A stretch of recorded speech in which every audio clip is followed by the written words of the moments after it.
Bismillahirrahmanirrahim. Bugün ele alacağımız konu banka ve kredi kartı kullanmak suretiyle dolandırıcılık suçunu ele alacağız. Bugün özellikle şunu belirtmek istiyoruz. Yakın tarihte mecliste kabul edilen bir yasamız var. 12. yargı paketi. Bu yargı paketiyle birlikte özellikle bu banka ve kredi kartını kullandırtma suçu niteliğinde bir suç artık literatürde kazandırılacak ve banka veya kredi kartını kullandırmak suretiyle, yani bu suça aslında herhangi bir iştirakı yok fakat kredi kartını kullandırmış, belki olaydan haberi de yok fakat buradan bir şekilde menfaat etmiş olan kişilere karşı nitelikli dolandırıcılık, yani madde 150 TCK madde 158'de düzenlenen cezadan bir indirim yapılacak ve ceza özellikle karşı tarafında zararı ödenmişse burada bu kişinin cezasında yarı oranında bir indirim yapılacak. Fakat bu kanuni düzenleme mecliste kabul edilmesine rağmen hala resmi gazetede yayınlanmadı. Bu yüzden süreç bizler için hala daha belirsizliğini kısmen de olsa koruyor diyebiliriz. Biz burada özellikle şunu belirtmek istiyoruz. Günümüzde en yaygın dolandırıcılık türü maalesef banka veya kredi kartlarını kullanmak suretiyle dolandırıcılıktı. Dolandırıcılığın aslında birçok türü olmasına rağmen yakın tarihte özellikle bilişim ağının bu kadar yaygın olması ve özellikle paranın da dijital ağlarda olması, yani nakit paranın azalmasıyla birlikte bu banka ve kredi kartı kullanmak suretiyle dolandırılmanın yöntemleri çok arttı. Biz burada özellikle dolandırıcıların insanları nasıl tuzağa çektiğine değinmek istiyoruz. Öncelikle şunu söyleyelim. Bu kişiler insanların, bireylerin kişisel verilerini hukuka aykırı bir şekilde ele geçirmiş oluyorlar ve aslında dolandırıcılar bizlerin belki de birçok yerde olan, işte annemizin kızlık soyadı, işte aile bireylerimizin isimleri, doğum tarihleri gibi bilgileri bir şekilde ele geçiriyorlar ve bu bilgilerle birlikte işte adresimizi ele geçiriyorlar. Bu bilgilerle birlikte bizleri korkutuyorlar. Yani işte bak, senin ailen bu değil mi? Senin annen bu değil mi? Senin babanın doğum tarihi bu değil mi? Annenin kızlık soy ismi bu değil mi? Gibi söylemlerle bizleri korkutmaya çalışıyorlar. Bu şekilde korkan kişiler de maalesef bu dolandırıcıların tuzağına düşüyor. Diğer bir dolandırıcıların tuzağı ise şu: İnsanların belirli zaaflarını biliyorsa bu zaaflar üzerinden gidiyor. İşte ne gibi?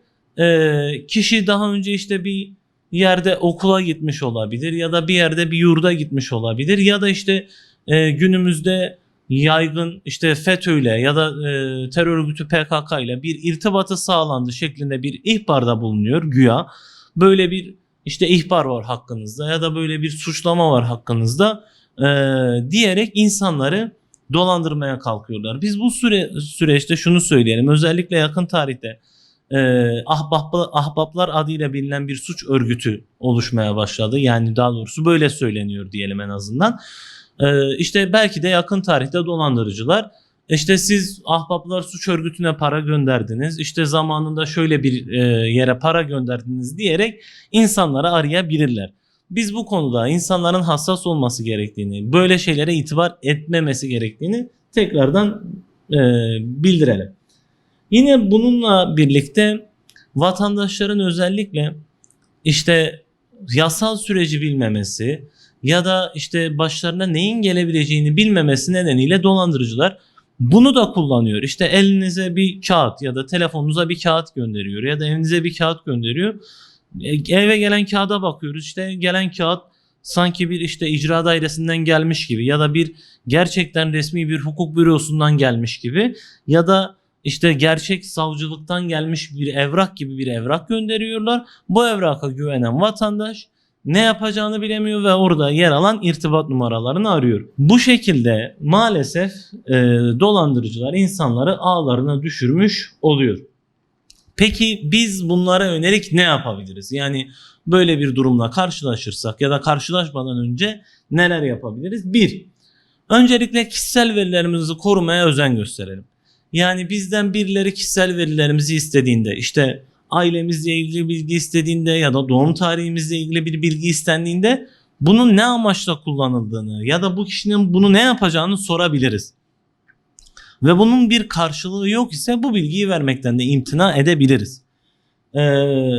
Onun dışında işte özellikle bu kişisel verileri koruma noktasında telefonla arayıp defalarca uyarılıyor. Yine tekrar etmiş olalım. İşte banka adını arayıp ya da işte savcılık adını arayıp herhangi bir banka bilgisi, şifre bilgisi, e-devlet şifresi gibi bir bilgi isteyebilirler. Bizler bu bilgilerin oldukça değerli olduğunu bilelim ve ne olursa olsun bunları birileriyle paylaşmaktan imtina edelim. Bunun dışında 2 aşamalı doğrulama özellikle E-Devlet'te yer alıyor. İşte bankalarda yakın tarihte sanırım gece 10 ila yani 22 ila sabah 06 arasında gerçekleştirilen para transferleri açısından 2 aşamalı bir doğrulama tarzında, yani yaptırmış olduğunuz işte para gönderme işleminde ya arayarak ya da işte kimlik kartını okutarak doğrulama istiyorlar. Bu şekilde yapacağımız işlemlerde 2 aşamalı işlemler varsa bunları etkinleştirerek bir şifremizi vermiş olsak ya da kaybetmiş olsak bile en azından 2 aşamalı doğrulamayla diğer verilere erişmesini engelleyebiliriz. Bunlarla beraber üçüncü ve en önemli yapılması gereken şeylerden biri de şu: evimize bir kağıt geldi ya da işte telefonumuza bir mesaj geldi. Orada yer alan irtibat numaraları bizim için önemli değil. Bizim için asıl olan 112 acil hattı olabilir, yani polis olabilir ya da bizi arayan numaraların tamamı internette resmi bir numara ise, işte mesela bizi bir banka adını aradığını düşünelim. Herhangi bir banka, bu bankanın internet sitesine girelim. Resmi arama yani telefon numarası bizi arayan ya da bize mesaj atan numarayla örtüşüyorsa buna inanabiliriz. Ama böyle bir numara değil ise bu numaralara asla itibar etmeyeceğiz. Ve ilk yapılması gereken şeylerden biri de derhal bir bahane bulup telefonu kapatıp hemen bir yakınımıza, çevremizde herhangi birine ulaşıp bu olayın doğru olup olmadığını, bu süreçte tek başımıza kalmamamız gerektiği ile ilgili önlemler alacağız. Ve telefonumuza gelen işte özellikle bankalardan bir mesaj gelmişse ya da evimize bir bankalardan mesaj gelmişse bu konuda da bankayı arayıp bilgi almaya çalışabiliriz. Tüm bunların yanında biz şunu söyleyebiliriz yine son olarak: özellikle internet üzerinden yapmış olduğumuz alışverişlerde maalesef kredi kartı bilgilerimizi ya da işte kişisel verilerimizi maalesef her yerde vermek zorunda kalıyoruz. Burada ama bir önlem olarak şunu yapabiliriz: İsmimizi verdik, soy ismimizi verdik, olabilir. İşte adresimizi verdik, doğum tarihimizi belki aldılar ama bunun dışındaki kişisel verilere dikkat etmek gerekiyor. Tüm bunlarla birlikte özellikle kredi kartında da sanal kredi kartları oluşturarak internet alışverişlerimizin tamamını sanal kredi kartı üzerinden yapalım. Bu şekilde en azından kredi kartı bilgilerimizin birilerinin eline geçmesini engelleyebiliriz. Fakat biz bunlara işte dikkat edemedik ya da bir şekilde bunlardan birini atladık ve nihayetinde bu olayın içinde kendimizi bulduk. Bir şekilde dolandırıldık. Peki bu durumda ne yapmamız gerekiyor? Şimdi bunun için öncelikle kredi kartınızda bir işlem yapıldıysa ya da işte bir yere para bıraktıysanız derhal ilgilileri bilgilendirmemiz gerekiyor. İşte örneğin bir terör örgütüyle irtibatımız, iltisakımız olduğu söylendi ve bir yere işte para bırakmamız gerektiği söylendi. Bu durumda bıraktıktan sonra, telefonumuz kapandıktan hemen sonra polisi arayabiliriz.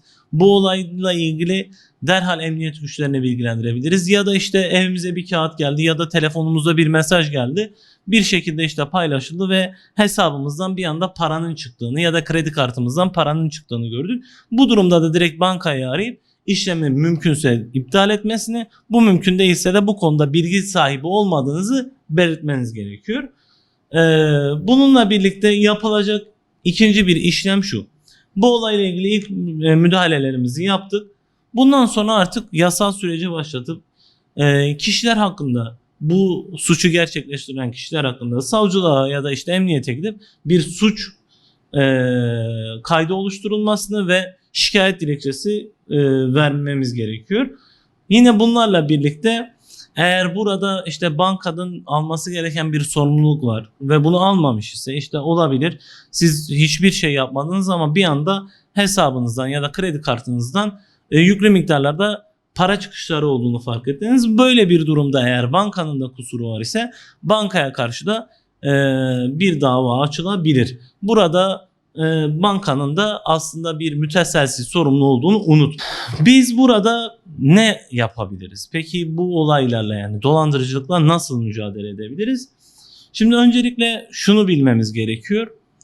Bu olayları işte ya kimseye söylemeyelim, bak biz dolandırıldık işte ama insanlar bizimle dalga geçer gibi bir algı maalesef bizi bitirecek ve toplumu bitirecek bir şeydir.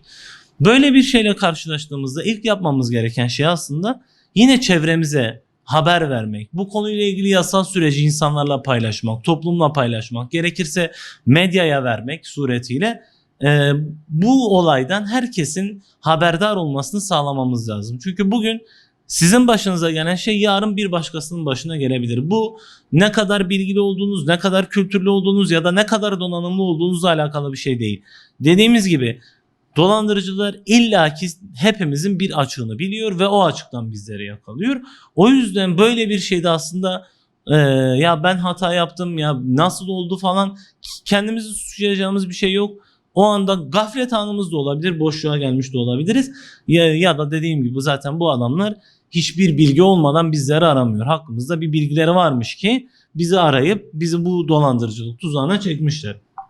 Yine burada şunu yapmamız gerekiyor. Özellikle bankalar ve GSM şirketlerinin sorumluluk alması gerekiyor. İşte dediğimiz gibi az önce bankalar işte şu anda artık işlem güvenliği teyidi açısından saat 22 ile sabah 06 arasındaki işlemlerde transferlerin hepsinde 2 aşamalı bir doğrulama sistemi getirmiş.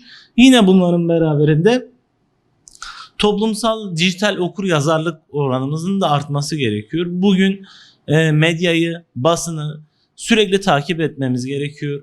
Yeni bir dolandırıcılık türü çıktığında bunların nasıl yapıldığı, insanların nasıl ağa çekildiğini görmemiz gerekiyor ki yarın öbür gün başımıza geldiğinde bu konuda en azından bir bilgi sahibi olmuş olalım. Teşekkür ediyorum. Esselamu Aleyküm.